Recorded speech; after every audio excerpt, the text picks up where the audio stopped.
material available. And they found, first of all, that the Palestinians were a distinct group entitled to protection. Secondly, that the scale of loss and of life and damage to buildings, they made provisional findings about that based on the evidence given by the reports of UN agencies and the World Health Organization. They then went on to cite evidence of genocidal intent, consisting essentially of statements by the Israeli Defense Minister and the President of Israel, Mr. Herzog, some of which take one aback by the intensity of the hatred that they disclose for the people of Gaza. But the critical finding then follows, paragraph 54, that the facts and circumstances mentioned above, they say, and that's a reference to what I've just been summarizing, are sufficient to conclude that at least some of the rights claimed by South Africa, for which it's seeking protection, are plausible. Now, that's a conclusion based on the facts and circumstances above. It is, I think, being suggested in the letter that was subsequently sent by Lawyers for Israel that all that the ICJ was doing was accepting as a matter of abstract law that the inhabitants of Gaza had a right not to be subjected to genocide. I have to say that I regard that proposition as really barely arguable.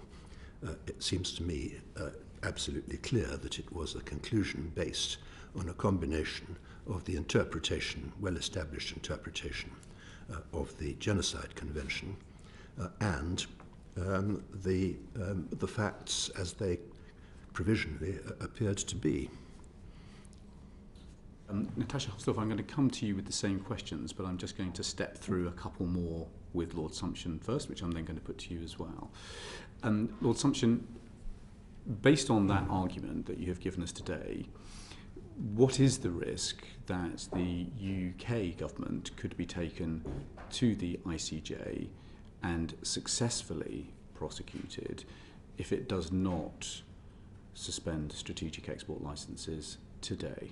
Well, that is in part dependent on the politics, in the broad sense of the word, of international tribunals. I think it's unlikely that the UK government, given the relatively small scale of its involvement in the arms trade to Israel, would find itself at the receiving end of proceedings in the ICJ. But I have to say that I, and I assume the other signatories of the letter, have proceeded on the basis that the UK government would wish to comply with its international obligations and not simply to avoid a situation in which its non-compliance was brought before the ICJ.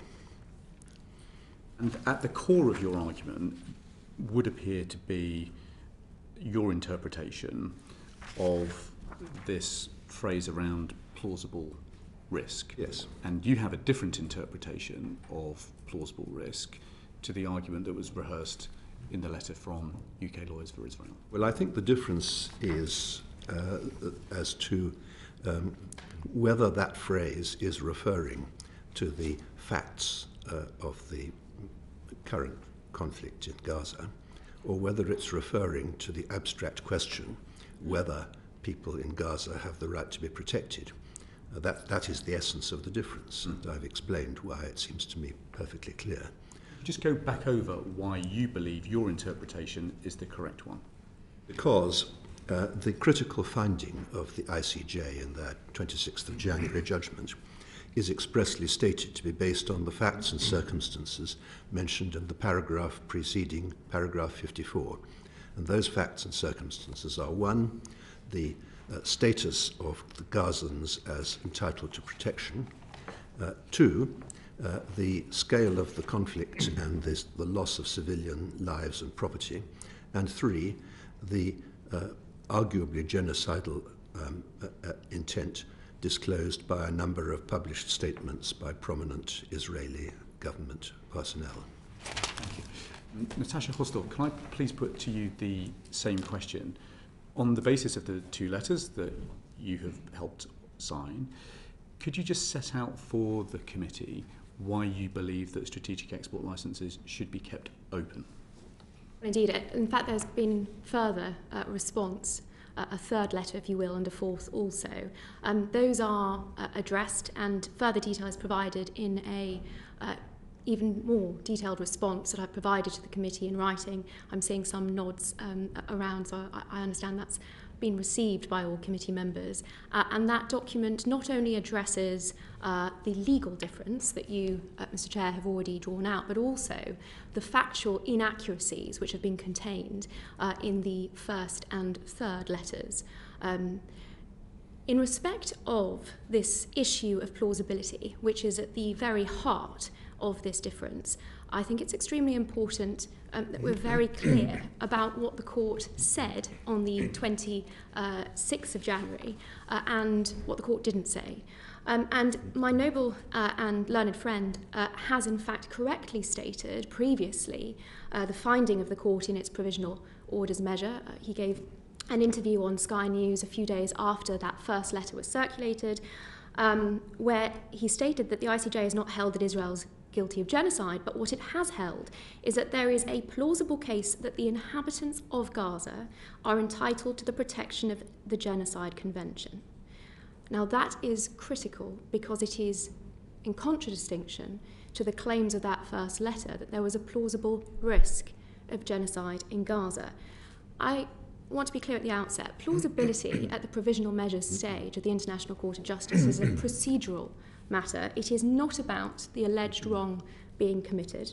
And the establishment of a prima facie case for the indication of provisional measures rests therefore on a finding that the rights claimed plausibly exist, not that there's been a violation of them. And the case law clearly indicates, as does, I would suggest, the wording adopted by the court itself, that this is about whether or not those rights are essentially subject to a legal determination. Do they fall under the Genocide Convention?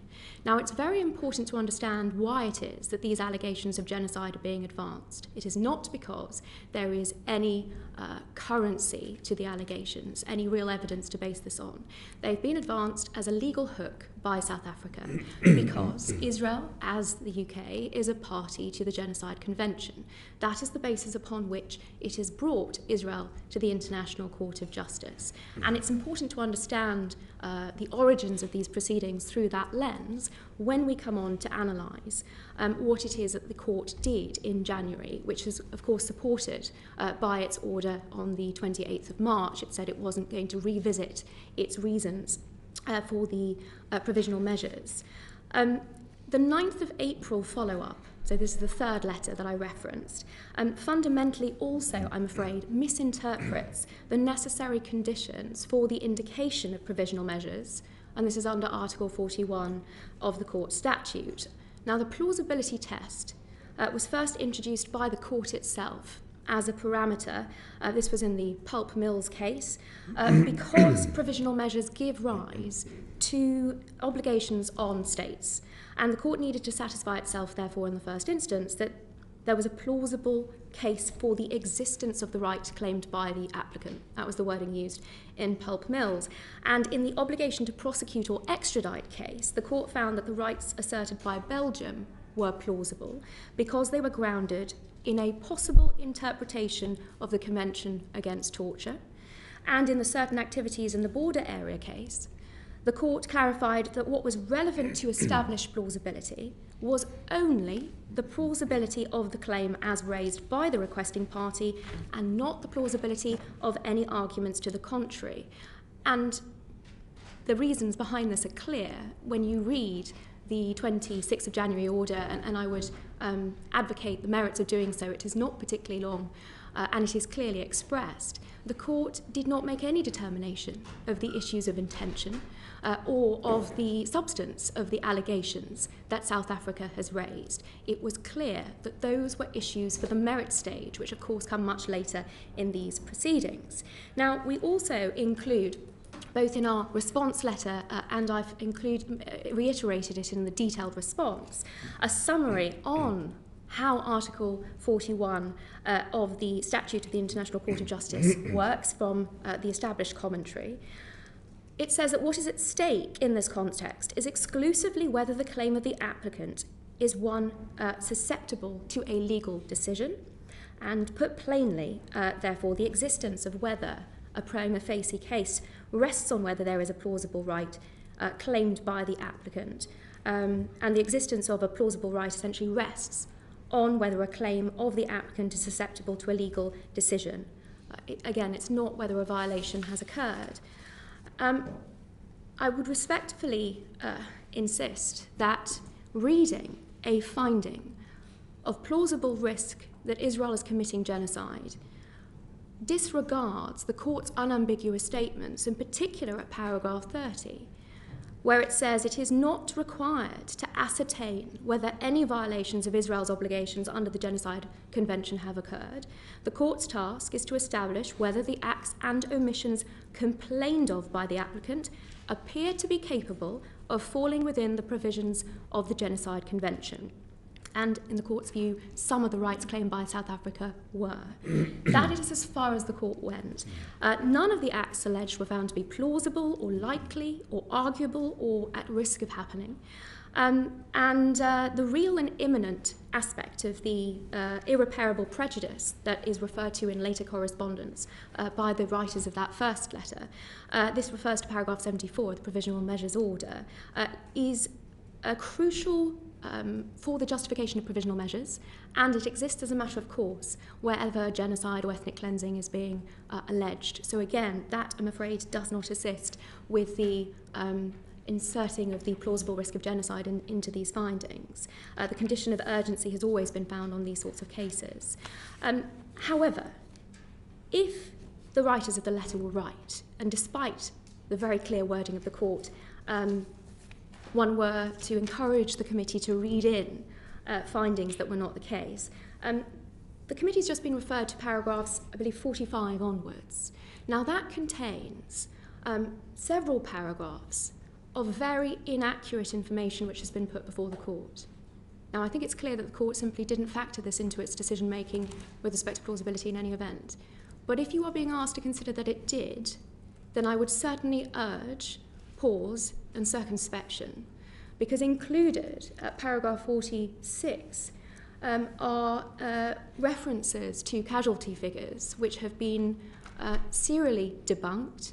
This has also been the subject of correspondence from UK Charitable Trust, of which I have the privilege of serving as legal director, to the UK Statistics Authority, because the continual references to some 33,000 casualties now do not even accord with what Hamas, the internationally prescribed terrorist organisation, is claiming.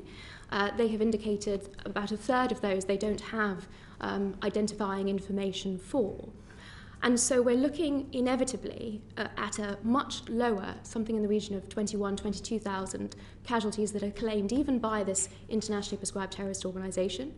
What those casualty figures also do not indicate is any differentiation between civilians and combatants. Now, Israel has been clear that it knows, as of February, it has killed 13,000 terrorist operatives. Before we go into disputes about the evidence base, let me just bring you back to the question that I put to Lord Sumption, which is, on the basis of your interpretation of the plausibility judgment that was in the ICJ provisional rulings, what is the risk now that the UK is taken to the Hague and successfully prosecuted under the Genocide Convention, in your assessment?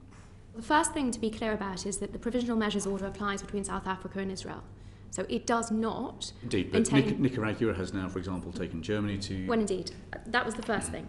So it does not, in and of itself, implicate any legal obligations for the United Kingdom. And I think the line that I was elaborating on, so the basis of false information before the court, has certain implications for what legal obligations, if any, might arguably be said to arise. Where I've seen the majority of arguments linking to the UK being put forward is in relation to the UK's general obligation as a signatory to the Genocide Convention, and also separately under Common Article 1 of the Geneva Conventions.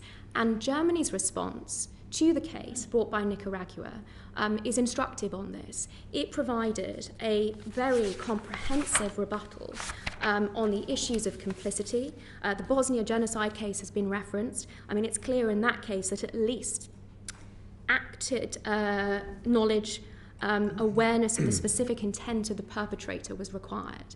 There are, I think, very forceful legal arguments that Germany has put forward with respect to the case brought by Nicaragua, which has been criticised for having no legal or factual basis to it, that I would say with relative confidence that case against Germany is unlikely to succeed. Germany also put forward a very robust due diligence defence. However, there is an aspect of this which I would urge the committee to be very mindful of. What we have seen with respect to South Africa's case against Israel and now Germany and the case brought by Nicaragua is, I would say, lawfare practices of seeking to wage politics through very poorly argued and unsubstantiated cases at the International Court of Justice. So is the line of argument that there is a low probability that the UK could be taken to The Hague and successfully prosecuted? That's the judgment I'm trying to get from you. The judgment, I'm afraid, is not necessarily a legal one. It is a political one. In the context of the case that has been brought against Germany, I think the probability of that being in any way successful is negligible, and in that respect I would expect that outcome to give pause for Nicaragua's threatened cases against anyone else. But statements, including from UK officials and politicians, that present a flawed interpretation of the International Court of Justice's provisional order of January, and that suggest, again, without evidence, that the UK government has legal advice that Israel is breaking international law, and others that we have heard making, I'm afraid, unsubstantiated and very problematic assessments, undoubtedly encourage actors like Nicaragua to engage in lawfare, not just against the UK, but against other law-abiding states. Let's just zero in on the key points of difference. Lord Sumption, based on what you have heard, where would you say the key points of difference in the argument might lie? Well, there are clearly differences in two areas. One, which I've already addressed, is what the ICJ provisional judgment means. On that, I would simply say that there are two reasons why one might fail the plausibility test. One is that there is no legal basis for it, and the other is that there is no factual basis for it, even on a provisional footing. This particular case was held by the ICJ to satisfy both tests. Now, I don't claim to be an authority on the details of the conflict, but I am impressed by the fact that a court of very considerable prestige has regarded this as a matter which warrants interim measures on the 26th of January, and which does so for reasons which are set out, many of which are factual. Part of my friend's objections seem to be an attack on the way in which the ICJ itself approached it. And since that is the only judgment which has been given so far by any international tribunal on this point, I would be inclined to give greater weight to that than my friend's views about the quality of Nicaragua's case in another proceeding. This is a judgment based on reputable sources, the UN agencies primarily, but also the World Health Organization. And that seems to me to be something that the committee ought to be impressed by, although I'd be the first to admit that it is not conclusive. Natasha, very quick response to that. Well, just on the casualties point, at least 5 statistical analyses have been carried out by statisticians, data scientists, biomathematicians and economists, including from the Wharton School of University of Pennsylvania, the Royal Melbourne Institute of Tech, Washington Institute for Near East Policy, that say that the figures, which include those put before the court, do not add up and are likely fabricated or manipulated. And then as I was indicating, since the 10th of April, even Hamas has acknowledged that 1/3 are unsubstantiated by identifying information. I was also indicating that, and it's important that the committee members are alive to this, no distinction is made by this internationally prescribed terrorist organisation between civilians and combatants, and no identification of the manner in which the casualties alleged have come to die. We know that Hamas is bombing its own civilians. We know they've been shooting their own civilians. We know that rockets fired from Gaza towards Israel are also falling short in the Gaza Strip. Is it fair to say that the argument you're presenting basically rests on one, which is a legal interpretation around the plausibility judgment, and second, a dispute about the evidential base? Well, as I phrased it earlier, the first and only real issue is the unambiguous application of the plausibility test that the court adopted at the provisional measures stage. This is not new. This is how the court deals with provisional measures. And certainly what I have said is in no way an attack on the International Court of Justice's provisional measures order. I think the fact, and this has been referenced, that provisional measures were ordered is also worth mentioning. Because it's the nature of those provisional measures which also indicate, I think, what the court was doing here. The dissenting judge, the Ugandan judge Sebutinde, called the provisional measures ordered in January redundant. That was because they simply restated the existing international law obligations on Israel, namely to comply with its obligations under the Genocide Convention. The only addition was a report which the Israeli representatives provided to the court within the permitted time frame. And the reason that the key orders being sought by South Africa, namely that Israel be ordered to cease its operation with immediate effect, were not ordered by the court, gives further credence to the only reading unambiguously of the court's determination of plausibility. So that is the primary point. But the reason I reference the inaccuracies, not least because we do so in great detail in the document I've put before the committee, is also because if it were the case that what is being advocated, that the court has actually considered these matters, which would in itself be highly unusual at the provisional measures stage, then it will have done so on a misinformed basis because of these extreme factual inaccuracies. And that is something that would come into play were the original argument credible. Thank you. Mr. Lavery, did you want to come in at this stage?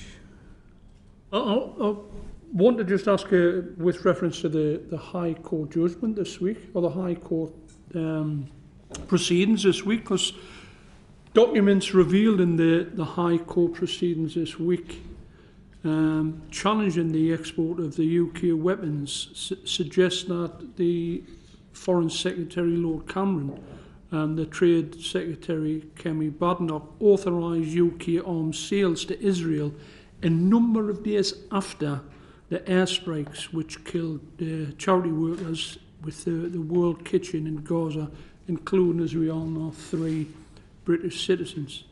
And weeks on, the matter hasn't been assessed. The court documents also reveal that Israel is not providing the UK government with information on any specific incidents and continues simply to provide assurances after investigating itself. And in this context, can the government comply with the UK arms export regime? And what is the perspective, each of the panellists here, what is your perspective on the UK's ability to uphold its obligations under international law? Lord Ricketts? Well, thank you. I would open by saying the legal arguments are fascinating, but I'm absolutely not qualified to address them. I come at this as a mere practitioner, a former practitioner, an observer of what has been going on in Gaza over the last 6 or 8 months, and to come from the legal argument to the concrete nature of the activity on the ground. I entered this fray with an interview on the Today programme, which I thought the time had come for the UK government to suspend arms export licences. It happened to be on the 3rd of April, and within about 3 hours, the letter from the 600 judges and jurists, the first of the letters, was published. And I had actually taken my cue from our own Foreign Secretary, and the increasingly forceful rhetoric that we had heard from the Foreign Secretary in the weeks leading up to that about the situation in Gaza. I was not positioning myself in a debate about whether genocide was occurring or not, but for example, we in the House of Lords heard from the Foreign Secretary on the 3rd of March about the dreadful suffering in Gaza, the danger of this tipping into famine and danger of illness tipping into disease, And we are now at that point. People are dying of hunger. And then on the radio a few days later, the Foreign Secretary again said, it's incredibly frustrating that Israel was not taking the steps to allow more aid into Gaza amid a terrible humanitarian situation. He reminded us that Israel is the occupying power and that has responsibilities for the welfare and protection of the civilian population. And whatever the casualty figure, and I think probably we will never know how many people have died in Gaza, and certainly not in what circumstances, since the journalists are more or less completely excluded from Gaza. We've all seen the images of what has been done in hospitals and civilian areas in Gaza, and whatever the casualty figures, they are high, and they include a large number of medical workers and humanitarian workers who, of course, have special protection under international humanitarian law. And I was cued onto this really by the Foreign Secretary saying on the radio that Israel has responsibilities and a judgment will be made, he said, in the coming days on the 8th of March, whether Israel remained compliant with international humanitarian law. So the issue was clearly in play within the government at that point. Then we had the attack on the World Central Kitchen convoy, 7 aid workers killed. It was clearly a deliberate attack on those vehicles because they were badged very clearly. The fact that perhaps Israel had intelligence suggesting there were Hamas combatants, to use your phrase, in the vehicles was clearly wrong, and 7 humanitarian workers died. And that was not an isolated incident. So it was on that basis that I said, as a layman, I thought there was ample evidence at this point for the government to conclude that a suspension of our arms sales to Israel was justified. Which there is a precedent in August 2014. Which there is a precedent. And bearing in mind that we are not a major supplier of arms to Israel, my argument is open to the objection it would be a gesture. Another way of putting it would be that we take seriously our published conditions, criteria for supplying arms, which paragraph 2C of our criteria is that the government will judge whether there is a clear risk that the items might be used to commit or facilitate a serious violation of international humanitarian law.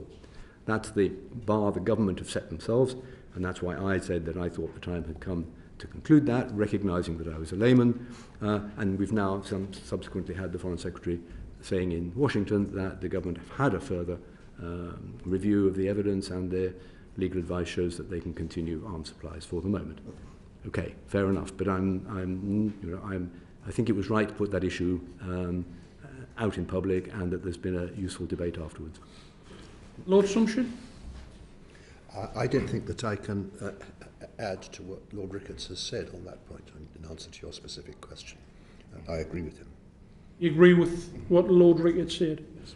Despite the fact that what I have mentioned, what's been revealed in the High Court this week about the fact that the Foreign Secretary and the Business and Trade Secretary agreed to continue with UK arms sales following the incident with regards to the Central Kitchen workers in Gaza, and the fact that the Israeli government are basically marking their own homework. They're not complying with what they need to comply with.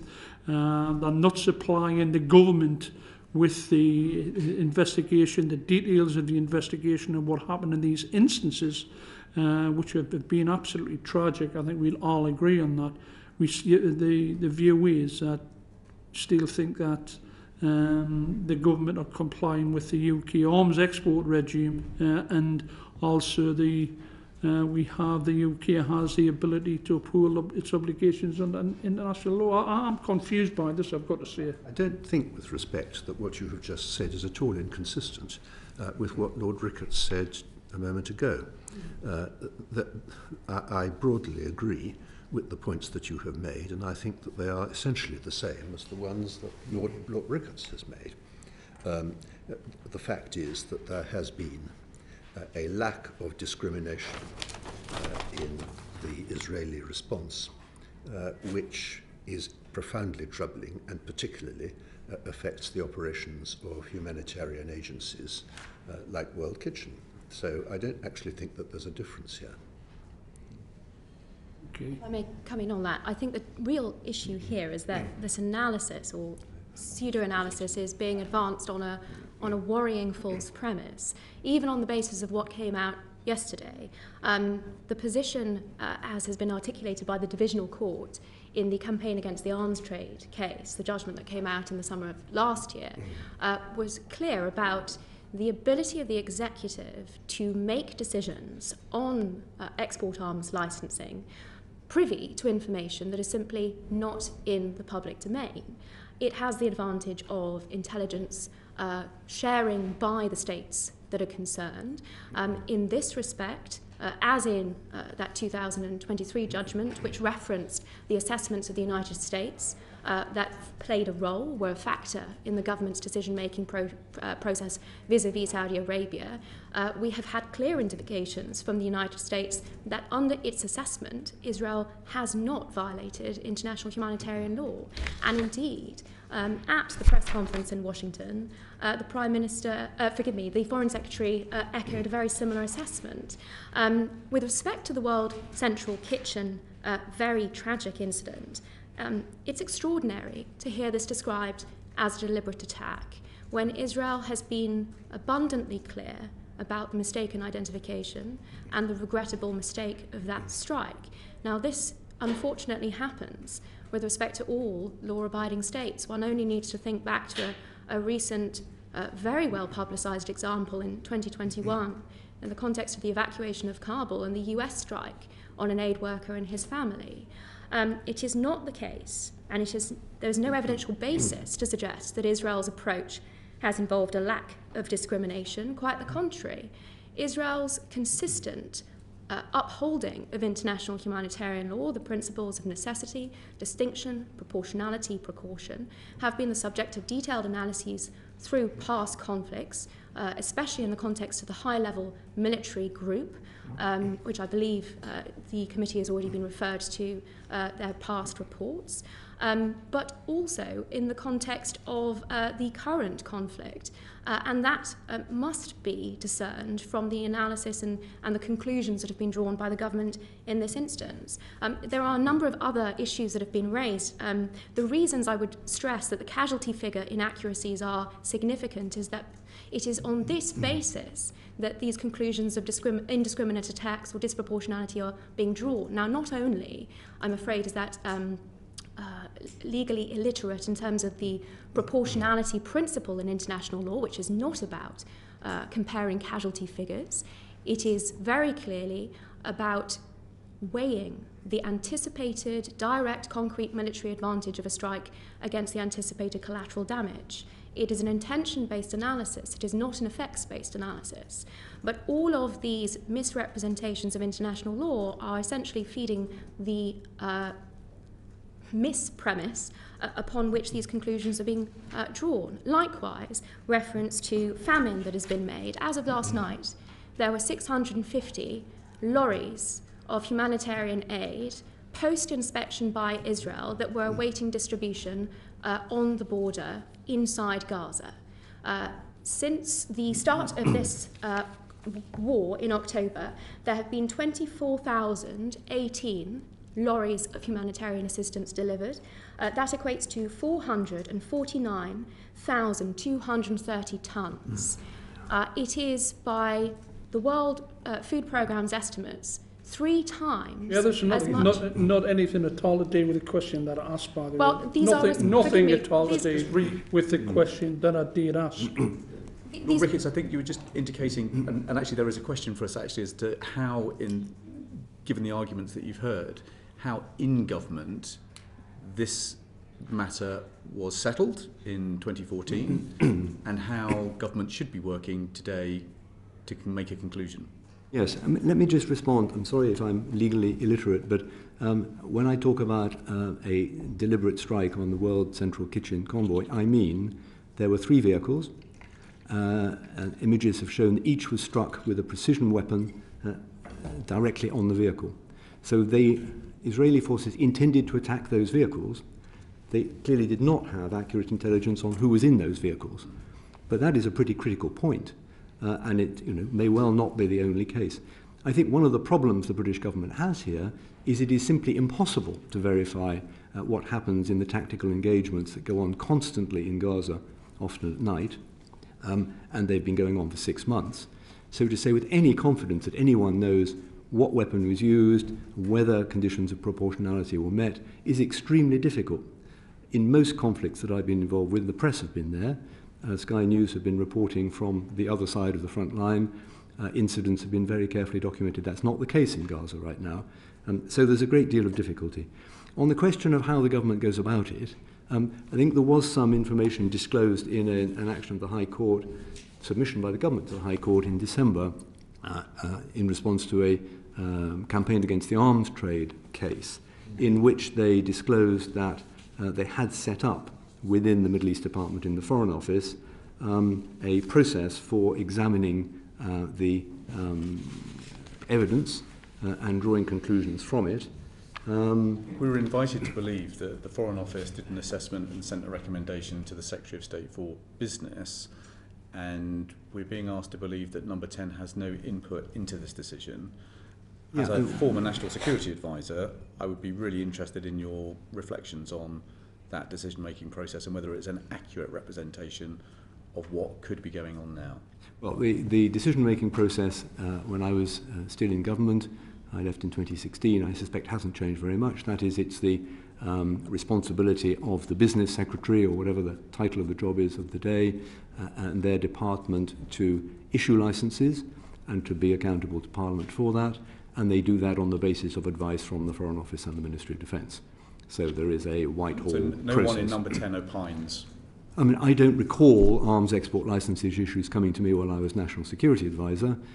If it's a much more broad general issue like an arms embargo, then certainly the arms embargo on Libya that we introduced in 2011 with a mandatory UN Security Council resolution, that was clearly a matter that came to Number 10. But individual arms export licenses, should we export X or Y equipment to that country, tends to be made in interdepartmental The Foreign Secretary will have written a letter to the Secretary of State for Department of Business and Trade and copied in the Prime Minister's private secretary. Having said I've taken legal advice, and my advice is that this is still a legal action, as I understand it. As I say, there is a bit of detail on the process within government that was disclosed in the government submission to the High Court in December, that there is now an international humanitarian law compliance assessment process within the Middle East Department. And the text that was published then, it's clearly not the legal advice, but it shows an indication of the complexity and the difficulty for the government in writing about this. The letter said, advice to the Foreign Secretary, we are satisfied that we do have sufficient information on compliance to inform our overarching view of Israel's compliance with international humanitarian law, that the record of compliance does not reveal a pattern as suggestive of unaddressed underlying systemic weaknesses which might undermine other material pointing towards an ability and willingness to comply with international humanitarian law. That's a pretty formidable sentence. It is, and I think your argument is there's no way that His Majesty's government could have the information to make that judgment. Well, to be certain about that, no. Yeah. It is a judgment, I think that's a key word, and clearly the judgment made by Foreign Office lawyers at the moment is that the legal base is there. There's a problem for government, and we've had this in many cases, where the government asserts and rests on legal advice that it has, but then is unwilling to publish that legal advice. It reminds me a little bit of the problems about when the government relies on intelligence, but then says we can't publish the intelligence. Yeah. I'm going to pause you there because I'm going to bring in Andy MacDonald, who's going to get into some of the mechanics of how these judgments are made. Chair, I'm just conscious that there is one member of the panel who has actually experience on the ground on these matters. Yep, and the committee members will put the questions to the witnesses as they choose when they're making their questions. But Mr MacDonald. Thanks, Chair. If I may, Lord Ricketts, just return to the chronology in terms of advice, because I think yesterday in court it was revealed that the Secretary of State for Business and Trade last reviewed and approved arms sales to Israel on the 8th of April. But on the evidence from that hearing, the government hasn't reviewed whether Israel is committing IHL violations since the 29th of January in the context of export reviews, and it's not received any legal advice on whether Israel's complying with IHL on violations after the 29th of February. This would mean that the Secretary of State for Business hasn't considered any violations or atrocities from the last 3 months in their decision to keep exporting arms to Israel. Given your experience, if there's such a gap in the chronology and the assessment base, is that something that you would think proper in terms of conduct of government? I assume that the process is a periodic review, and That's not how it's described. It's actually described as a continuing review. continuing review. We've had the Foreign Secretary saying in Washington just, I think, last week, as required by the UK's robust arms export regime, I have now reviewed the most recent advice about the situation in Gaza and Israel's conduct. The latest assessment leaves our position on export licenses unchanged. But if He that doesn't say when that advice was dated. That's the point. That's and the I point. have no So if it is knowledge. that it hasn't considered any of these alleged violations or atrocities for the last 3 months, given that we're told that it's this ongoing review is on a fortnightly basis, that seems to be entirely inconsistent and unacceptable, does it not? Well, the Foreign Secretary finished by saying, as ever, we will keep the position under review. And my advice to him would be to certainly keep the position under review and make sure you have the most up-to-date possible analysis on the basis of what's You'd happening, accept the including point that three months ago is not up to date. Oh, Yeah, I would be surprised if the last legal advice they had is 3 months ago, given the intense public controversy about the World Central Kitchen attack and everything that's happened since then. okay, if I could just move on, Chair, just looking at the licensing criteria itself, the government says it will not grant a licence for arms exports if it determines that there is a clear risk that the items might be used to commit or facilitate a serious violation of international humanitarian law. I'll pause there because this is a risk-based environment, not an evidence-based environment. And in terms of the facilitation of serious violations, we're not just talking about munitions and bullets and bombs, we're talking about starvation as well. And on the 12th of April, the government referred to a parliamentary statement from 2020 when discussing the question of Israel's compliance with international law. According to this statement, the assessment of clear risk includes, amongst other things, whether a country has genuine intent and capacity to comply with IHL. We hear a lot about capacity, but we don't hear in this place a great deal about intent. And in terms of that obligation to observe international law, it might be worth reminding ourselves of the 4 pillars of military necessity, humanity, distinction and proportionality. So it's an open question, Lord Ricketts and Lord Sumption and Mrs Horsdorf, but what evidence is there that Israel has a genuine intent and capacity to comply with IHL as part of its Gaza operations? I don't know whether, Lord Sumption, would you like to comment? We'll go that way. Well, the Geneva Convention of 1949 forbids indiscriminate attacks on civilians, indiscriminate destruction of civilian property, destruction of food, water and other facilities necessary for survival, and imposes an obligation to allow humanitarian relief without limit. Now, those are obligations that, formally speaking, exist only in conflicts between states, which this is not. On the other hand, the same principles are applied as part of customary international humanitarian law. And I think the problem is that the methods used by the Israeli Defense Force are necessarily indiscriminate.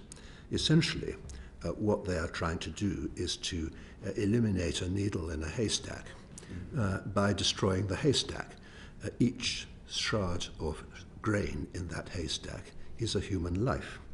So that I find it very difficult to see on the information available in the public domain how this can be regarded as a proportionate or a discriminate approach.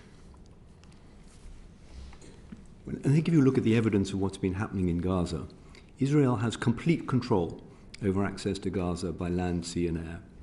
And therefore, it is within Israel's control to facilitate or impede the import of humanitarian aid. We've heard some of the numbers of aid that has been delivered. I don't know how that compares to the counterfactual of what would normally have gone to Gaza before the conflict. But the language of, for example, our own Foreign Secretary or Antony Blinken, the US Secretary of State, has become increasingly exasperated with Israel's blockage of humanitarian aid. The international community have been forced to the extremities of airdropping pallets of aid into Gaza, extremely dangerous process, by the way, since it can kill civilians, and even the US building a pier to allow aid to be delivered because Israel has refused to open Ashdod port or facilitate sea access to Gaza. So the behavior of the Western countries shows that they are indeed feeling that Israel has been blocking access. I've already quoted Lord Cameron as saying it's incredibly frustrating that Israel is not taking the steps to allow more aid into Gaza amid a terrible humanitarian situation. So that's David Cameron's view, and throughout his time since he was appointed, he's been very strong on this point. Israel, as we know, took every step to undermine UNRWA, the UN agency, with a lot of allegations about UNRWA staff being members of Hamas, effectively blocked UNRWA operations in the north of Gaza. The World Central Kitchen withdrew after the attacks on its convoy. So the distribution of the aid that is piling up outside Gaza is itself extremely difficult. No doubt the situation within Gaza to distribute aid is very difficult. So, I mean, I think the evidence shows that Israel's allies have been increasingly frustrated that Israel has not been expediting aid at a point when there is famine, risk of famine in Gaza, risk of disease, lack of water and essential supplies and medical facilities. Otherwise, why would the US and UK and other Western leaders have been speaking in the way that they have been? Forgive me, Mr. MacDonald, you asked specifically about evidence, and I would like to refer to the evidence that I had begun addressing earlier, namely the 449,230 tonnes of aid. It was asked how this compared with previous lorries of humanitarian assistance entering Gaza. It far outstrips the previous. It is also over 3 times the humanitarian provision that the World Food Programme estimates is required to feed the entire population of Gaza. And therefore we must ask ourselves, what is the impediment? Clearly, the 650 lorries that are waiting to be distributed factor into that, but it is also significant that the Fatah authorities have over the last few days been clear that Hamas in Gaza is hijacking aid, is depriving civilians of that aid, is stockpiling it, and is selling excess aid off in the black market at inflated prices. It has also been accused of killing aid workers in an attempt to generate a humanitarian crisis. Why would it do so, you may ask? Because it is plain that Hamas's only aim in the current circumstances is to survive and to drive up international pressure, as it has been doing, and the comments referred to are indicative of that, on Israel to cease its operation in Gaza. That, of course, would enable Hamas to survive and to continue not only to suppress and oppress the Palestinian civilians in Gaza, but also to fire rockets onto the Israeli civilian communities in Israel. That firing continued only yesterday. So that is an important aspect of the evidence that we have, the volume of aid going in and the real reasons as to why there may still be shortages in Gaza. But the references to some of the requirements, legal requirements on aid, are also important to be clear on. It was suggested to you that humanitarian relief is required without limit. That is not correct. Article 23 of the 4th Geneva Convention is very clear that the requirement to facilitate aid into Gaza is caveated so that it is not diverted to enemy forces.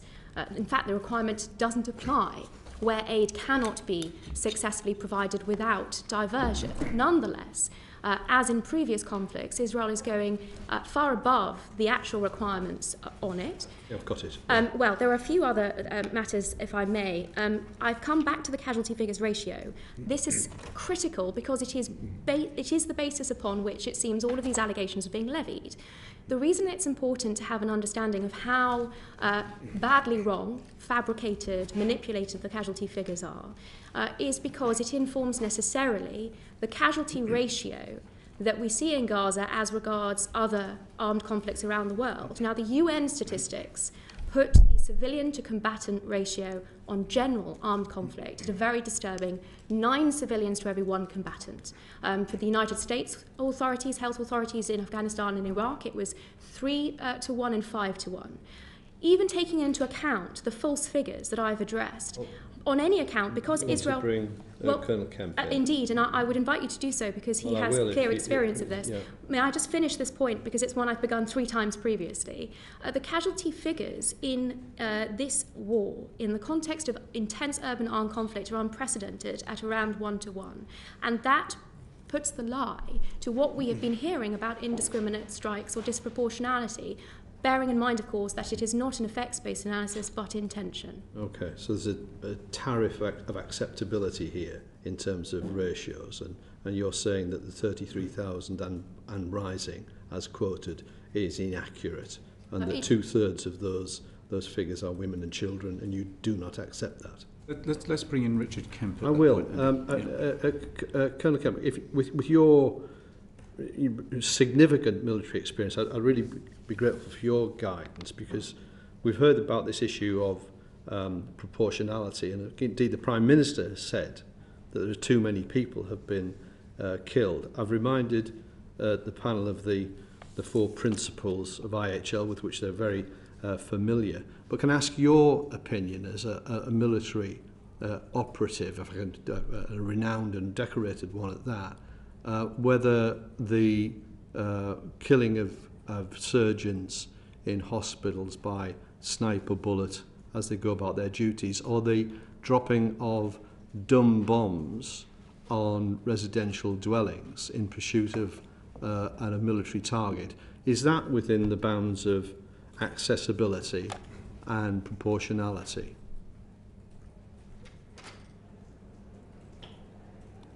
Colonel Kemp?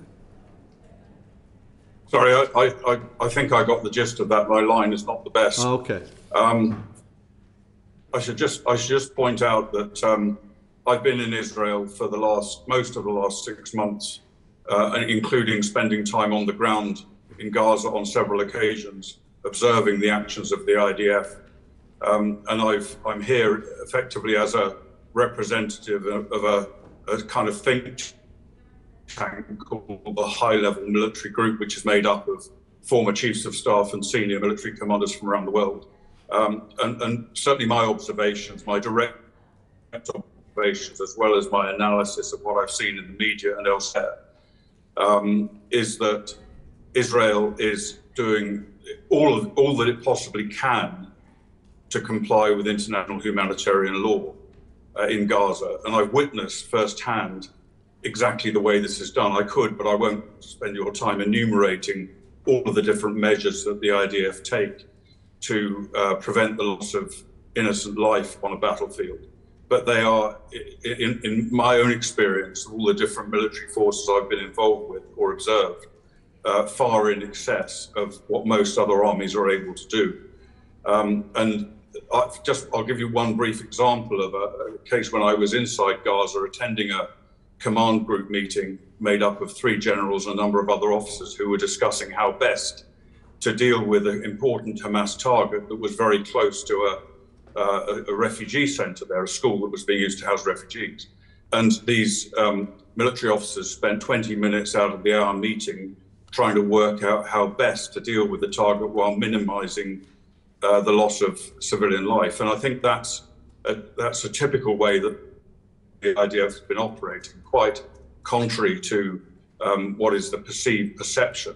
Okay. It is, as Lord Ricketts, I think, rightly said, or I forget, in some ways it is trying to find a needle in a haystack. But the IDF is extremely careful and indeed has lost many of its own soldiers' lives in trying to be very cautious about destroying the other pieces of hay in that haystack before getting to the needle. And I think Natasha's point about casualty numbers is very important.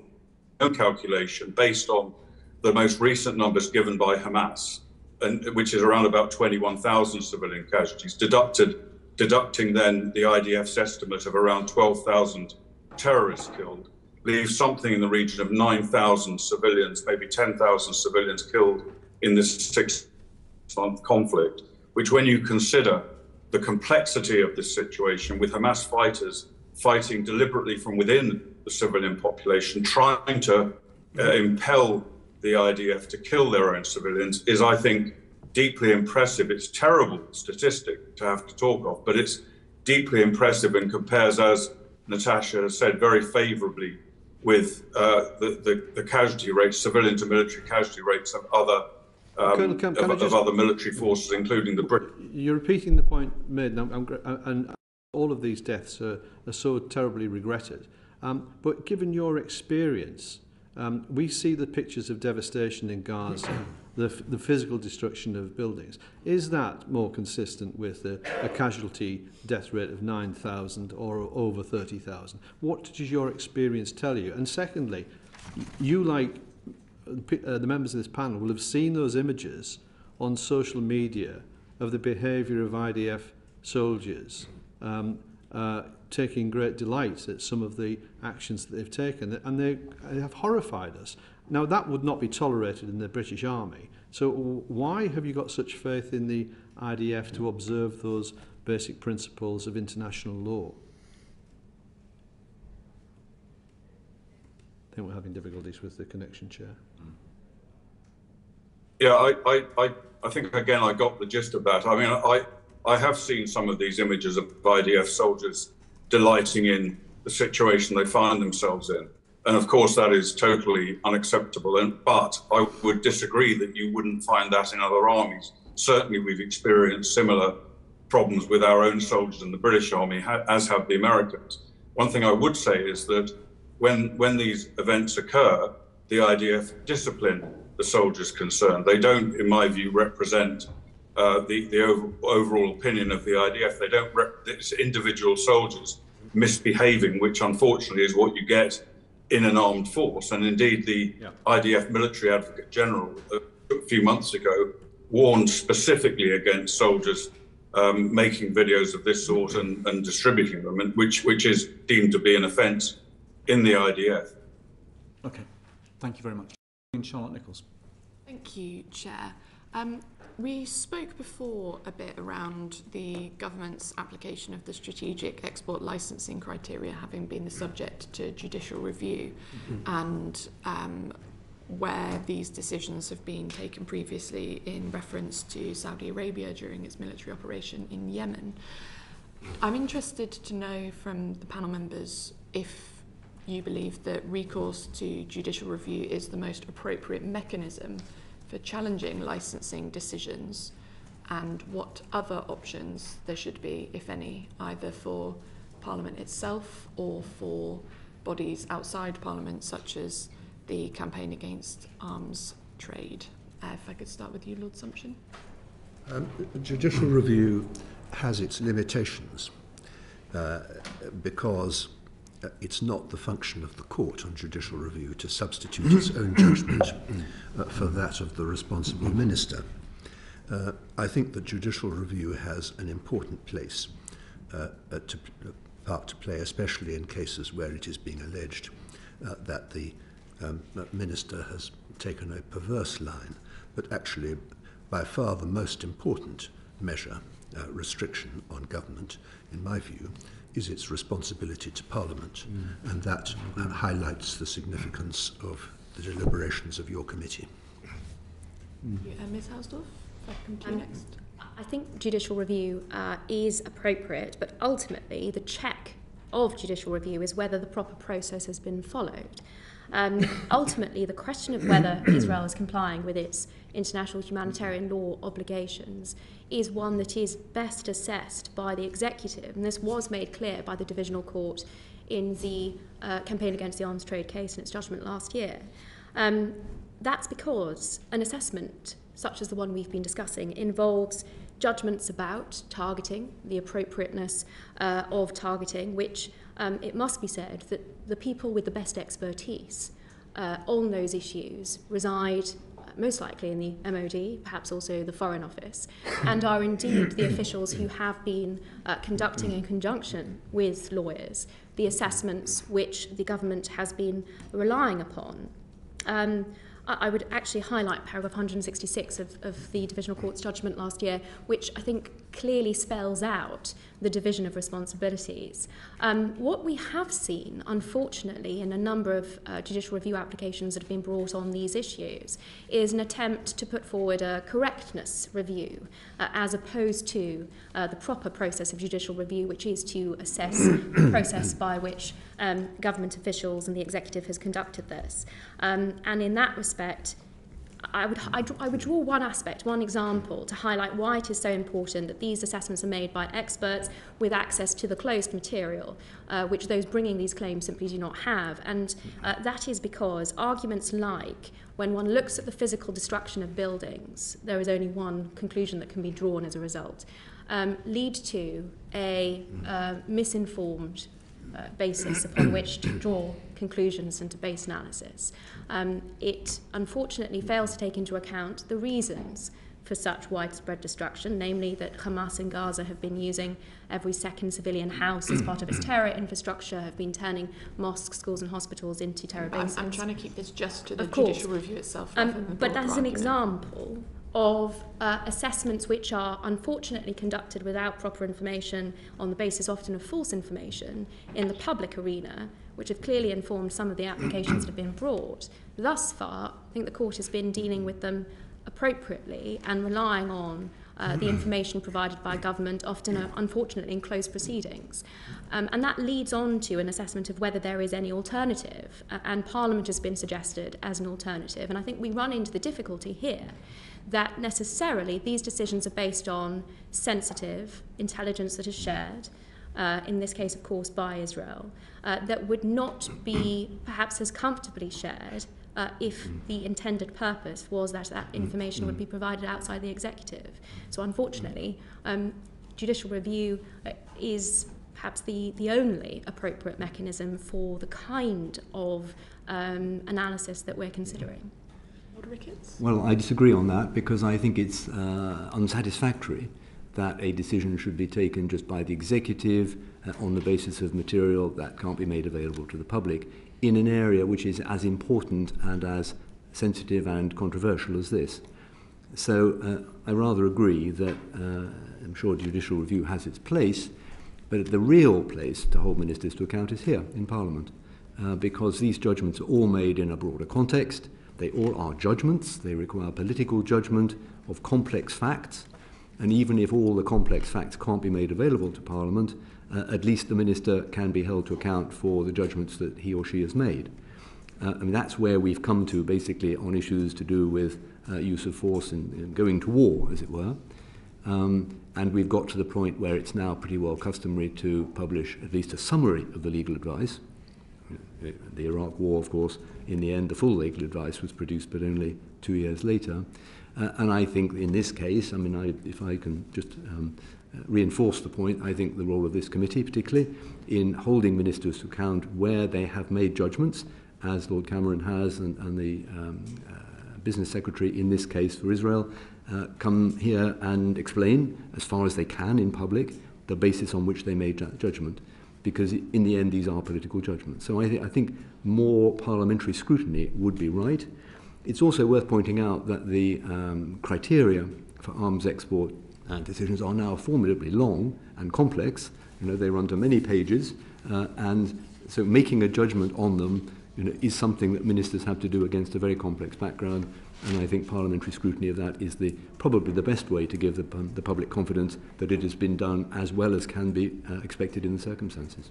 Thank you. And just to very quickly sort of drill back down into that point, because I think this is really where the crux of what we're trying to work out today is, following the Committee on Arms Export Controls clearly not functioning in the way that Parliament would want it to. So what is the role of this committee, the Foreign Affairs Select Committee, other committees to hold ministers to account for decisions around arms export licences? Because I think Natasha made a very worthwhile point that there are certain things you wouldn't necessarily want entirely in the public domain, but there are still ways of Parliament in closed sessions, perhaps with ministers or other officials, having a greater degree of scrutiny. We've had references made to lawfare and what is the sort of legal versus political distinction of some of these arguments.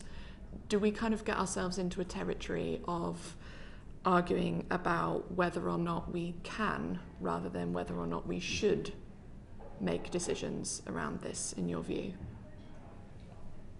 Well, ministers in the end have to make decisions and then be accountable to Parliament for them right across the board. That's the way the system operates. And they have to make judgments about how reliable that evidence base is. They risk being taken to court if they do not have a firm legal base for the decision they've taken. But it seems to me that arms export license decisions are no different to many other decisions made in foreign policy, defence policy, national security policy, even intelligence policy. The Intelligence and Security Committee manages to hold ministers to account in an area which is highly sensitive, where much of the information can't be disclosed. But I think the process of parliamentary scrutiny is good. I could just add this much to that. I mean, I agree with what Lord Ricketts has said about this, the centrality of the political judgment involved. But it's not just a political judgment. The whole basis of the export control criteria for the export of arms is essentially a moral judgment about what the United Kingdom should be seen to be doing. And it seems to me that there's a danger of allowing this to be too much taken over by specialised knowledge and expertise, when at the heart of it essentially is a moral judgment, and Parliament preeminently exists to impose upon ministers their collective view as to what morality requires. I think that there is a danger here, and to a certain extent, it seems to me that the answers so far have been somewhat contradictory, in that the criteria, as they've been revised and set out, incorporate the legal considerations, the political considerations, the sensitive diplomatic foreign policy considerations. That is probably why the Divisional Court, paragraph 34 of its judgment last year, highlighted, judicial review is not and should not be regarded as politics by other means. Clearly the courts are alive to these issues, the lawfare that you've raised. But to suggest that these are decisions that should be led by purely moral assessments is particularly dangerous, because these are inevitably predicated, as they have been in the public debate so far, by misinformation and by false, inaccurate statements that have been put into the public domain that don't bear scrutiny. It is government that is in a position to properly assess those, because it is provided with the counterfactual and the evidence in this instance from Israel that is plainly either not in the public domain, or that which has been made public is not being given nearly the amplification that the false allegations have been. And therefore, I think the courts so far have been expert in navigating what it is, which is a check on the executive that they are adopting the appropriate process. Thank you. Jane Hunt and then Andy MacDonald. Thank you very much, Chair. So this committee is about trade, and I'm going to ask you a specific question about trade, all four of you please, but starting with Lord Ricketts. So do you think that the comment that Lord Sumption made in the very opening remarks is right when he said earlier that in terms of our trade being relatively small, that we need to do what we can, even if that is not a great deal? You said something along those lines earlier on. So is that true, do you think? And also, when is it acceptable to trade in arms? Lord Ricketts. Well, I think it's acceptable to trade in arms when the arms export licenses meet the criteria set out by the government. And the UK, I think, does £70 billion worth of arms exports a year. And they do that in accordance with the criteria. It's an important part of British industry, creates a lot of jobs, as your committee will be very well aware. So arms exports are not in themselves wrong. The problem comes where the regimes using the arms are potentially going to use them in a way which contravenes their international humanitarian law and therefore our obligations. And we looked at that very carefully over the case of Saudi Arabia, of course, in the Yemen war in 2015, and there was a passage via the High Court in that, and the government went back and revised its criteria for assessing them and then continued. So, I mean, I think that is the well-established process. In the case of Israel, it's true we are not a major arms supplier. I think the total was £42 million for the last recorded year, 2022. I mean, that's set against the many billions that come from the US, including the billions voted yesterday by the Senate.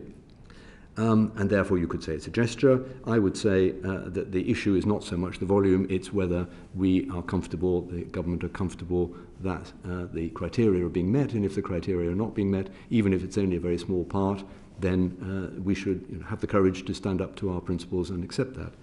The point has also been made, of course, that Israel might retaliate against the UK by restricting Israeli arms sales to the UK.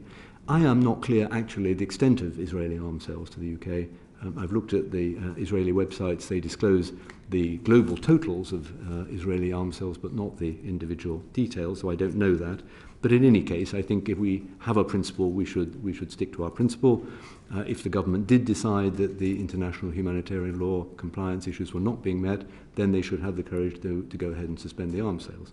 For the moment, they haven't done that. But I think that, I mean, that's the policy process that I would see, and the Department of Trade will be agreeing many arms export licenses a year, in line with the criteria, not a rising controversy. And there are just some cases where much closer scrutiny is required. Thank you very much indeed, Lord Ricketts. Lord Sumption, did I quote you correctly, and are you happy with what Lord Ricketts just said? Yes, I would have given exactly the same answer as Lord Ricketts has just done from a legal point of view. The arms control criteria, as stated to Parliament, broadly correspond to the international obligations of the UK under international humanitarian law. The question, therefore, is whether we're applying them, not whether we've got the right principles. Right, thank you very much. Natasha. I certainly agree in terms of the application of the criteria and the applicable international law.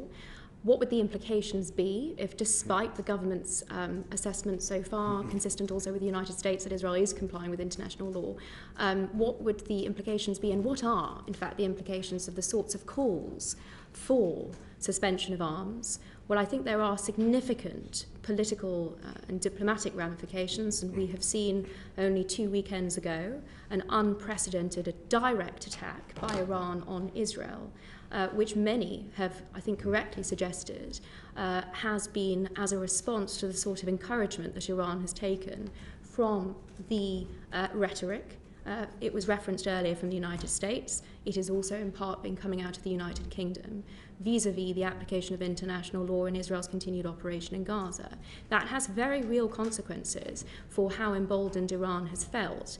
When we bear in mind that its operations so far have been through its proxies, Hamas, Hezbollah, the Houthis in Yemen, and also from proxies in Syria and Iraq, the significant development that we saw of a direct strike against Israel in that fashion is very relevant, and the consequences of the sort of uninformed, unfortunately, debate and calls for suspension of arms, despite those criteria having on no account been met, have very dangerous consequences, I would suggest, also for the UK as a result also.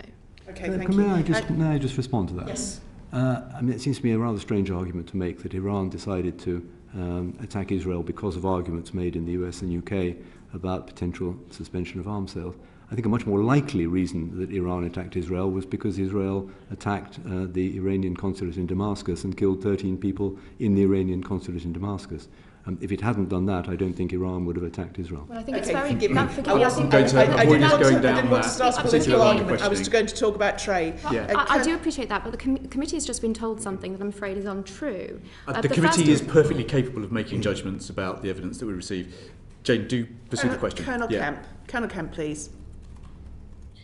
Yeah, I mean, the extent of British arms trade to Israel is extremely minor. It amounts to something like less than 0.9% of Israel's total arms imports. And most of that is, we provide no weapons to Israel. As I understand it, we provide only technical components to some systems that can be used for weapons or can be used for dual purposes. And much of that is used in Israeli weapons that are exported to other countries for their own use. So it's very, very minor. On the other hand, the arms imports to Britain from Israel amount to about 2.7% of our total global arms imports. And they do include some very significant military hardware, including tank protection, something called the trophy system. They include anti-aircraft defense systems, they include drones, and some other things that are extremely useful for us, for our armed forces. Now, of course, as I think Lord Ricketts said, it would be wrong for us to purely base our decision on exporting arms to Israel on what we get in return. And of course, the decision on exporting arms must be based on all of the criteria that we've been discussing today. But I would say that, as I mentioned before, I've seen absolutely no evidence at all of deliberate breach of international humanitarian law by Israel, and certainly not anything even approaching genocide.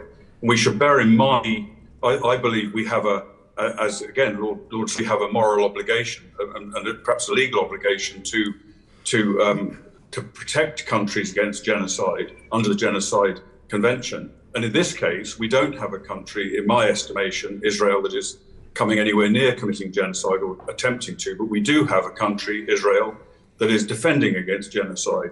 On the 7th of October, military forces from Hamas, from Gaza, launched a major operation deploying more troops against Israeli civilians and military than we sent to the Falklands in the Falklands War. It was a very, very significant attack, and Hamas's charter spells out its determination to commit genocide against Jews and Israelis, and its actions do the same, and its leaders have repeated time and again their intention to pursue this. So I believe we do have, unless we can be absolutely certain that there is some kind of, that Israel is breaching the law, we should do all we can to support Israel in defending its own people against a genocide against the Jews in Israel. Okay, again, this is about trade, but thank you very much indeed. I'm going to speed through a balance of questions, but Mr. MacDonald? Thank you, Chair. Just going back to this business of the relatively small amount of exports going to Israel from this country, 42 million, £104 worth of 2022, 114 standard individual export licences.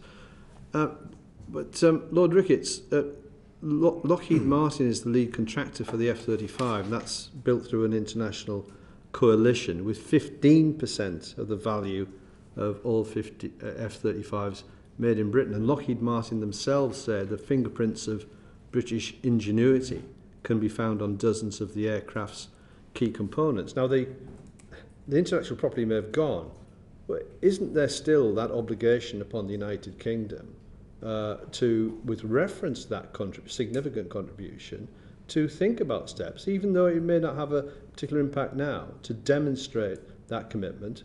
It may be beyond a demonstration, but in concert with the moral obligations of this country. Isn't that a valid argument to make? If I understand your argument, you're saying that the UK should be prepared to take a review on how F-35s have performed, how they're used, after we've supplied components for them, after they've been delivered by Lockheed Martin to third countries.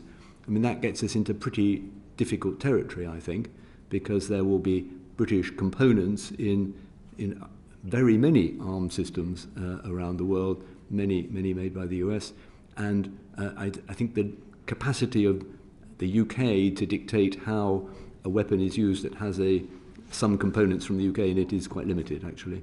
So I'm not sure that that's going to take us very far. Is there any obligation, perhaps Lord Sumption, upon us to acknowledging the contribution that we've made to the facilitation here, to take steps in response, and be that suspension of arms sales or something more nuanced short of such a suspension?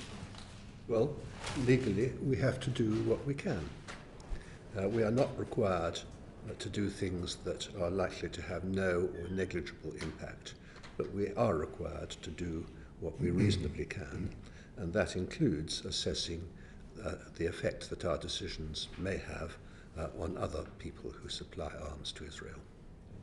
And Ms. Horsdorf, am I right in assuming that you think we shouldn't even trespass anywhere near these issues of arms suspensions? Well, these matters are under consideration, but again, the concern is that this analysis and even this discussion is being conducted on a false premise, which is that Israel is breaking international law.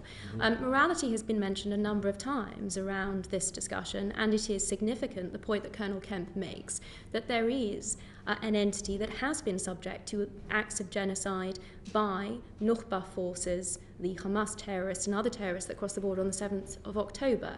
If we are to talk about the UK's moral approach and the moral imperative under the Genocide Convention and the responsibility that we have to prevent and punish genocide, then the balance weighs entirely in favour of the acts of genocide that are indisputable, that have been documented by Hamas on GoPros and that have been promised by their leadership again and again. And so the balance of morality falls squarely where the balance of law, politics and diplomacy have, and that is continuing to support Israel as an ally of the United Kingdom in this fight against genocide. Thank you. I'm going to move us on, if that's okay, unless you've got. It was just simply this. Brief. I just wanted to ask Lord Sumption whether whether he would agree that if we're to make these judgments in this place, that we're going to be better served if we have sight of government's legal advice, albeit redacted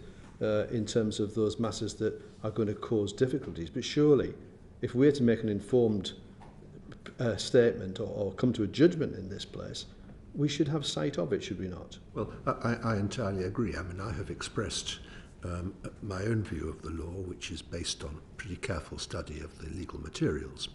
But I'd be the first to accept that lawyers are not infallible and that another point of view would helpfully inform not only the committee, but those like me who have expressed opinions on the subject. Witnesses have been very patient with us, but I am going to speed us up. Mr. Lavery. Thanks. Before I asked Colonel Kemp a question, I'm just perplexed ever so slightly with Ms. Horsdorf's contributions this morning. She said there's been a raft of false information, there's been extreme inaccuracies, there's been mixed premise, there's been misinformation, there's been false information, there's been factually incorrect information, there's been untrue information, and there's been information given on a false premise. And I think that's just a smattering of what's being said this morning. Might she give this committee some advice on who would be best to give non-partisan, authoritative, inaccurate voices on this issue? Well, the detailed response document that I've submitted to the committee goes through on the basis of open source information, dealing with the inaccuracies that have been presented in the open correspondence to the Prime Minister, referred to as the Gaza letters. And I would refer the committee to that analysis. Other than that, of course, it is the government, the executive, that is in the best position to draw these conclusions on the basis of the advice that it has been given, because, as we have previously addressed, of the information that is provided, to it. And that is, in this instance, provided by Israel directly, intelligence, closed information that courts have previously considered in the Saudi Arabia case, provided by Saudi Arabia. Unfortunately, and it did seem that the Gaza letters were encouraging a change of policy by the government predicated on that false information.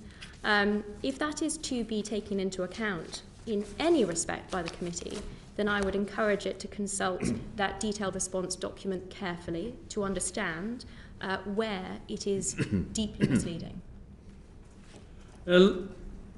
Colonel Kemp, what would your response be to the suggestion that a reciprocal move by Israel against the UK following a potential ban of UK arms exports, would there be much more that would be much more significant because of the impact UK-Israel defence cooperation and intelligence sharing might have. What would your view be of that? Yeah, I mentioned in my last answer the difference, the significant difference that in arms trade between Israel and the UK, and we are, I would say, in terms of military effect, we are certainly beneficiaries of that, and our armed forces that are supplied to us and Israeli technology. And I think if we were to cease arms trade with Israel, we would be, and they were to reciprocate, then we would undoubtedly be the losers in that. In intelligence terms, I'm somewhat out of date because it's been a number of years since I worked for the Joint Intelligence Committee. But in my capacity there, I was well aware of very, very close intelligence relationships between Israel and the United Kingdom, from which the UK and Israel both benefited.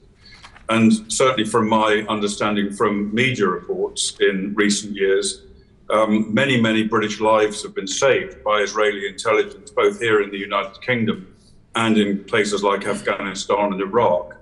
And so I think if an international dispute between the UK and Israel developed into Israel considering ceasing providing intelligence to us, I think we would be at a huge disadvantage, and potentially there would be loss of British lives. But from my knowledge of the way that the Israeli government and the Israeli intelligence services operate, I think even if there was a real breakdown in relations between Britain and the UK, it's highly unlikely that Israel would cut off intelligence sharing with the UK. And indeed, they share very, very important intelligence with a number of other countries that are even considered their enemies around the world. So I think there would be a negative impact for us, but I don't believe it would extend to a breakdown of intelligence sharing. Do you agree with that? Yes, I agree with Colonel Kemp on that. I think it's uncomfortable to make the argument that we could not think of applying the criteria in our own arms export licensing because of concerns about reciprocal implications from the other country. But what Colonel Kemp says is just an example of the complexity of the decisions that ministers have to make. It's even longer ago, Colonel Kemp, that I chaired the Joint Intelligence Committee and was NSA, but I endorse what you say about the importance of UK-Israeli intelligence cooperation, and I also agree with you that it would be unlikely to be put at risk, particularly where it came to risk of life intelligence from a political dispute about supply of a relatively small amount of arms. However, it's another reason for having parliamentary scrutiny of these very difficult decisions. Thank you. Charlotte Nichols. Thank you, Chair. Export controls can be regarded as national security tools, for example, in terms of non-proliferation, also foreign policy and diplomacy and international trade. And again, we come back to this discussion around, what the UK can do versus what it should do. And I note in the letter from UK Lawyers for Israel, for example, from the 8th of April 2024, it stated that the UK had no obligation under international law to, and then continues. So again, we're into this space of what the UK is obliged to do versus, what we can take the decision to do. And I'm interested in drawing out some of that distinction more. Lord Ricketts, during your tenure as National Security Advisor, did these export control discussions cross your desk? And again, where was the balance in the decision making between what the UK is able to do, what it's obliged to do, and what the UK might choose to do for other considerations, political versus legal, for example? I don't recall in my time as National Security Advisor 2010 to 2012 individual arms export license decisions coming to me and to the Prime Minister. Perhaps there weren't any particularly controversial ones at that time, but they were, I think, handled through the routine that we've talked about of Trade Secretary consulting Foreign and Defence Secretaries. What the issue that did come was the UN arms embargo on Libya at the time of the Libya conflict, which was authorised by several UN Security Council resolutions, But that's a bit different to individual things. It does show that the issue of arms exports is a national security tool that can be deployed. Embargoes are often applied, and of course they're applied in a number of countries at the moment. Just one point, which again is useful when the committee comes to scrutinising these things. In the case of Libya, it was a very comprehensive arms embargo resolution. When we found that the situation changed in Libya, that there was a new regime came in, the National Transitional Council, and we needed to be able to supply personal arms to UN staff and humanitarian staff, we had to go back and change the resolution because it ruled out any supply of any arms in any circumstances to anyone in Libya. So the framing of the resolutions can need adaptation. But individual arms export licenses, in my experience, it's rare that they would get to the level of the Prime Minister and the National Security Council. Thank you. Natasha, back on this point, the discussion has been around whether the UK is obliged to suspend arms sales in many respects, but we're not. I suppose the counter-argument is that we're not obliged to trade with them either. So where would you put the balance there? So the UK LFI response dealt with the question of a legal obligation, because what the first letter had put forward to the Prime Minister was that the UK had a legal obligation to suspend. And that was incorrect, not least because of the initial discussion we had on the question of plausibility, but also under, for example, the UN Security Council resolution that was being advanced, which formed a political resolution, not a legal one. So there is no legal obligation. It then comes to a consideration of all of the issues that have been addressed so far to do with Israel and its supporting a war that it is fighting against Iranian proxies. And the UK has not just done so in the context of the arms that it has been the cooperation we've already heard about, the very limited export from here, but also in the context of what we saw the RAF being deployed to defend Israel against Iran's direct strikes some 2 weeks ago. And all of this certainly comes into play because it's important to factor in that this is not just a war that Israel is fighting against Iranian proxies on its own behalf, but it is on behalf of Western liberal democracies like the United Kingdom and like the United States. And the aid package that was referenced, that was passed by an enormous majority yesterday in Congress, is also indicative that the United States recognises, despite some of the troubling rhetoric that we've heard, which is out of sync with the updates that we've had from COGAT, the unit of the IDF that is its sole purpose is to provide for humanitarian assistance for civilians. Despite the fact that we've had some of this concerning rhetoric, the position that has been adopted has been robustly to support Israel, not just fighting the genocide that was referenced earlier, but also on our own behalves, because Iran and its proxies make it clear that while they are starting with Israel, they don't intend to end there. So if we're looking outside of the legal obligations as to the balance of the United Kingdom's interests, then the answers on that, I would respectfully submit, are pretty clear also.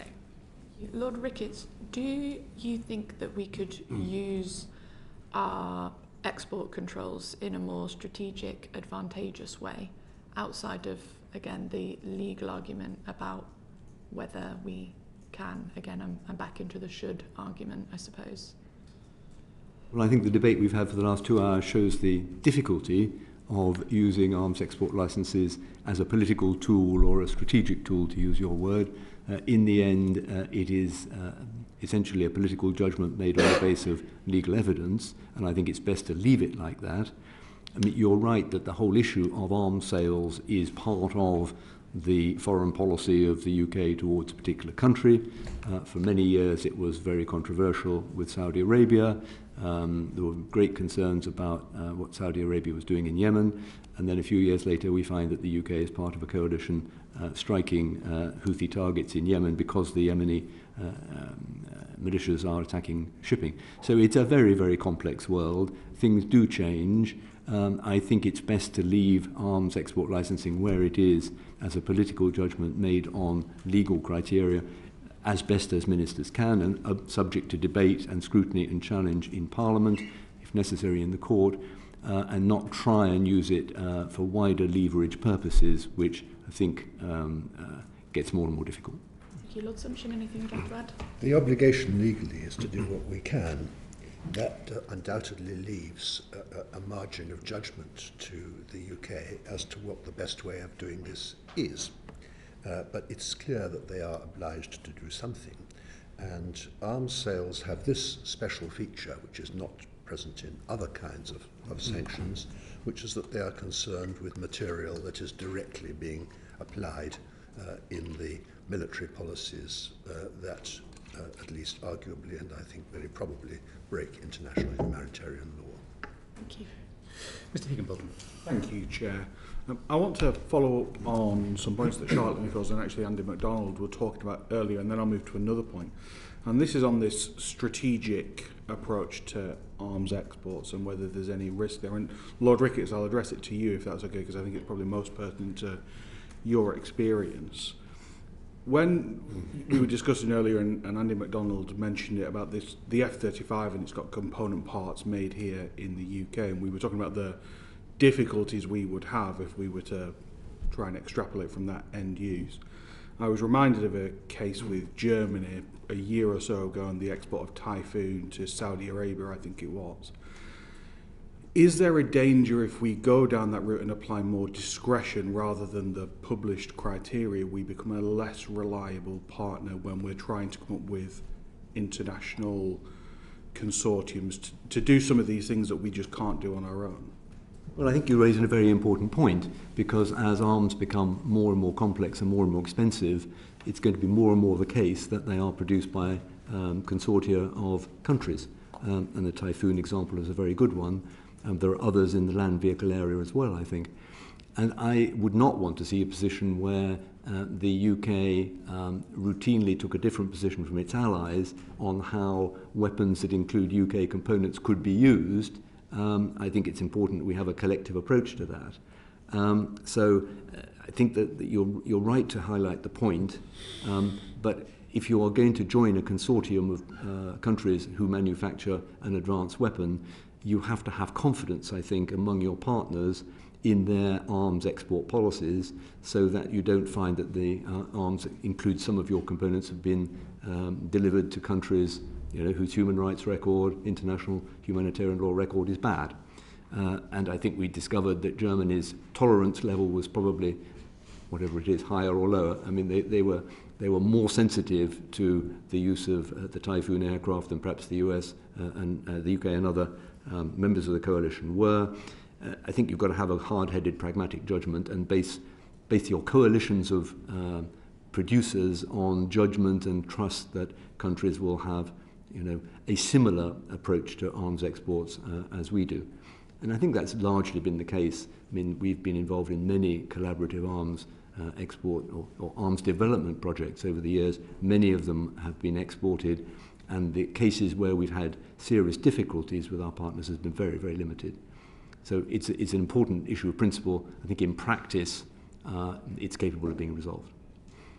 When you say limited number of examples where it's been a problem, is that because we try and anticipate it very early on, or is it because we only really come up with programs with allies that are of such a strategic nature that we can broadly get it, or is it something? And how do we do that moving forwards? Yeah, I think the allies who we work with on the major weapon systems tend to be either the US or some combination of European countries, the French, the Germans, the Italians for fighter aircraft. I think in practice it's largely been the case that we've had a similar approach to who we are willing to supply those arms to. Germany had a lower tolerance, particularly for Saudi Arabia. The UK and France have tended to see very much eye to eye. For example, we've taken the same approach to the supply of Storm Shadow, or as the French call it, Scalp, to Ukraine. Highly sensitive decision, but the UK and France have had no difficulty, I think, taking that together. So, yeah, I think it's because we ally with countries to make these advanced systems where we have confidence that they'll have a similar approach to exporting. That will be more and more the case in the future, because more and more of these platforms will have to be exported in order to be viable. Thank you. I'll move on to my next topic. We mentioned it very briefly earlier, but earlier this month we saw a direct attack from Iran onto the state of Israel. I'm going to ask each of you whether it has changed your position, whether you've reflected on